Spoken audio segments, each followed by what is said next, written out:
Assalamualaikum warahmatullahi wabarakatuh. Alhamdulillahirobbilalamin. Puji syukur marilah kita panjatkan kepada Allah Subhanahu wa Ta'ala yang telah memberikan rahmat, nikmat, dan hidayahnya. Tak lupa sholawat serta salam marilah kita limpah curahkan kepada junjungan Nabi besar kita, Nabi Muhammad Sallallahu Alaihi Wasallam. Adapun dibuatnya video ini yakni dengan tujuan untuk memenuhi salah satu tugas mata kuliah pendidikan agama Islam yang kedua. Yang terhormat, Ibu Istinganatul Muluyah selaku dosen pengampu mata kuliah ini dan juga teman-teman yang saya banggakan. Kami dari kelompok 5 akan mempresentasikan materi dengan judul Fikih Siyasah, Suksesi Kepemimpinan dalam Sistem Politik Islam.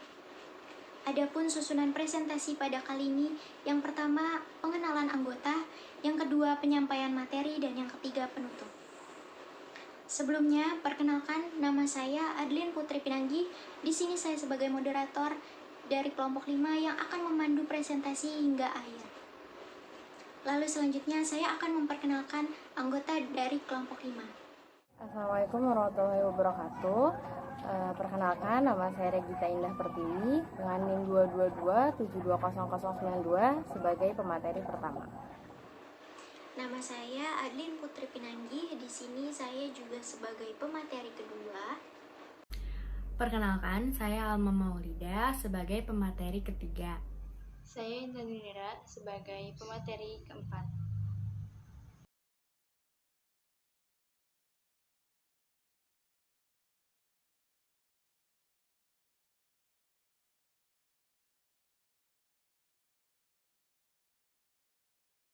Lalu sesi yang kedua adalah penyampaian materi.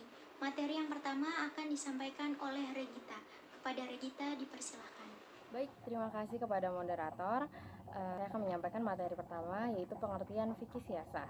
Apa sih fikih siyasah itu? Fikih siyasah adalah ilmu yang mempelajari hal ihwal atau seluk-beluk pengaturan urusan umat dan negara dengan segala bentuk hukum, pengaturan, kebijaksanaan yang dibuat oleh pemegang kekuasaan yang sejalan dengan dasar-dasar ajaran syariat untuk mewujudkan kemaslahatan umat. Hubungan fikih siyasah dan sistem hukum adalah digalinya dari sumber yang sama dan ditetapkan untuk mewujudkan kemaslahatan. Kemudian hubungan keduanya itu dipandang sebagai bagian dari fikih atau kategori fikih yang bedanya terletak dari pembuatannya. Fikih juga ditetapkan oleh mujtahid, sedangkan siyasah syariah ditetapkan oleh pemegang kekuasaan. Selanjutnya saya akan menyebutkan manfaat-manfaat mempelajari fikih siyasah, yaitu pertama, mengatur peraturan dan perundang-undangan negara sebagai pedoman dan ideal dalam mewujudkan kemaslahatan umat. Yang kedua, pengorganisasian dan peraturan untuk mewujudkan kemaslahatan. Yang ketiga, mengatur hubungan antara pengusaha dan rakyat serta hak dan kewajiban masing-masing dalam usaha mewujudkan tujuan negara. Selanjutnya, saya kembalikan kepada moderator. Terima kasih kepada Regita yang telah menyampaikan materinya dengan baik. Yang selanjutnya yakni materi konsep-konsep yang berhubungan dengan pemerintahan Islam. Yang pertama khilafah, yang kedua khalifah, yang ketiga imamah, yang keempat imam, yang kelima imarah, yang keenam amir, yang ketujuh ahlul halli wal aqdi, yang kedelapan bay'at, yang kesembilan majelis syuro.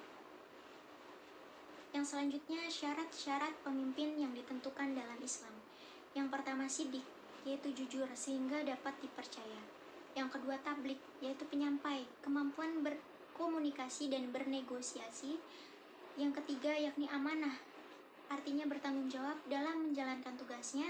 Dan yang terakhir fatonah, yaitu cerdas dalam membuat perencanaan visi dan misi.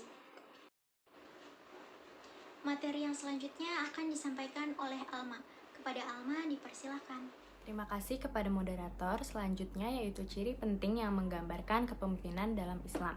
Dr. Hisham Yahya At-Thalib mengatakan beberapa, yaitu pertama, setia kepada Allah. Kedua, tujuan Islam secara menyeluruh, bertujuan untuk kepentingan umat Islam secara luas, tidak hanya pada kepentingan kelompok. Ketiga, berpegang pada syariah dan akhlak Islam. Dalam mengendalikan urusannya, ia harus patuh kepada adab-adab yang ditentukan dalam Islam, khususnya kepada orang-orang yang tidak sependapat dengan suaranya atau kelompoknya. Keempat, pengemban amanah, maksudnya bertanggung jawab dengan melaksanakan tugasnya dengan semestinya dan bersikap baik kepada pengikutnya dan bawahannya. Selanjutnya ada hak pemimpin. Yang pertama, membantunya pada hal-hal yang dia perintahkan.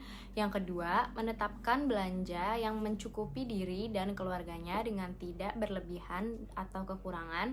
Yang ketiga, menaatinya dalam hal-hal yang baik.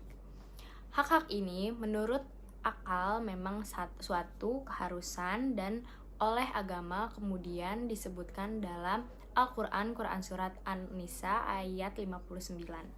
Baik, saya kembalikan kepada moderator. Terima kasih. Terima kasih kepada Alma yang telah menyampaikan materinya dengan baik. Yang selanjutnya akan disampaikan oleh Intan. Kepada Intan dipersilakan. Baik, terima kasih moderator. Selanjutnya terdapat dalam Quran Surat An-Nisa ayat 4 yang artinya, wahai orang-orang yang beriman, taatilah Allah dan taatilah Rasul Muhammad SAW dan ulil amri, pemegang kekuasaan di antara kamu. Kemudian, jika kamu berbeda pendapat tentang sesuatu, maka kembalikanlah kepada Allah dan Rasul sunnahnya. Jika kamu beriman kepada Allah dan hari kemudian, yang demikian itu lebih utama bagimu dan lebih baik akibatnya. Materi selanjutnya, dasar-dasar kepemimpinan dalam Islam. Yang pertama, tidak mengangkat pemimpin orang kafir. Karena sebagai pemimpin dikhawatirkan dapat memerintahkan yang diharamkan oleh Allah Subhanahu wa taala atau melanggar perintah Allah. Juga dapat terjadi kedzaliman yang mengakibatkan lalainya seorang hamba melaksanakan tugasnya sebagai seorang hamba. Yang kedua, tidak mengangkat pemimpin dari orang-orang yang menghinakan agama. Pembentukan masyarakat dilakukan dengan reformasi, juga dengan melakukan kegiatan amal ma'ruf nahi mungkar, di mana hal tersebut dapat membentuk masyarakat agar menjauhi kemungkaran. Selanjutnya, saya serahkan kepada moderator. Terima kasih kepada Intan yang telah menyampaikan materinya dengan baik.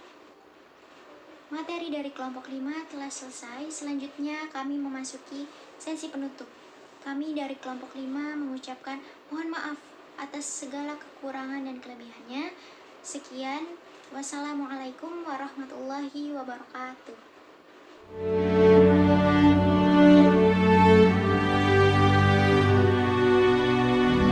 Assalamualaikum warahmatullahi wabarakatuh. Allah berfirman di dalam Al-Quran, A'udzubillahi minasyaitonirrajim, Bismillahirrahmanirrahim. Al-yawma akmaltu lakum dinakum wa atmamtu alaikum ni'mati wa raditu lakumul Islam Madinah. Allah berfirman, pada hari ini telah kami sempurnakan agama kami, telah kami cukupkan bagi kalian nikmat daripada kami, dan telah kami ridhoi Islam sebagai satu-satunya agama buat kalian. Al-yawma akmal, sempurna, lengkap, selesai. Atmam, menyeluruh, meluas, dan menyegala. Maka inilah agama Islam yang telah Allah turunkan kepada kita. Agama Islam tidak perlu lagi tambahan, tidak perlu lagi pengurangan, juga tidak perlu perubahan. Karena agama Islam Allah turunkan sempurna, menyeluruh dalam segala hal. Maka dia mengatur politik sebagaimana dia mengatur kekeluargaan.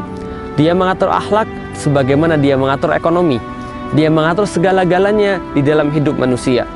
Maka termasuk kepemimpinan juga sudah diturunkan aturannya oleh Allah Subhanahu wa taala.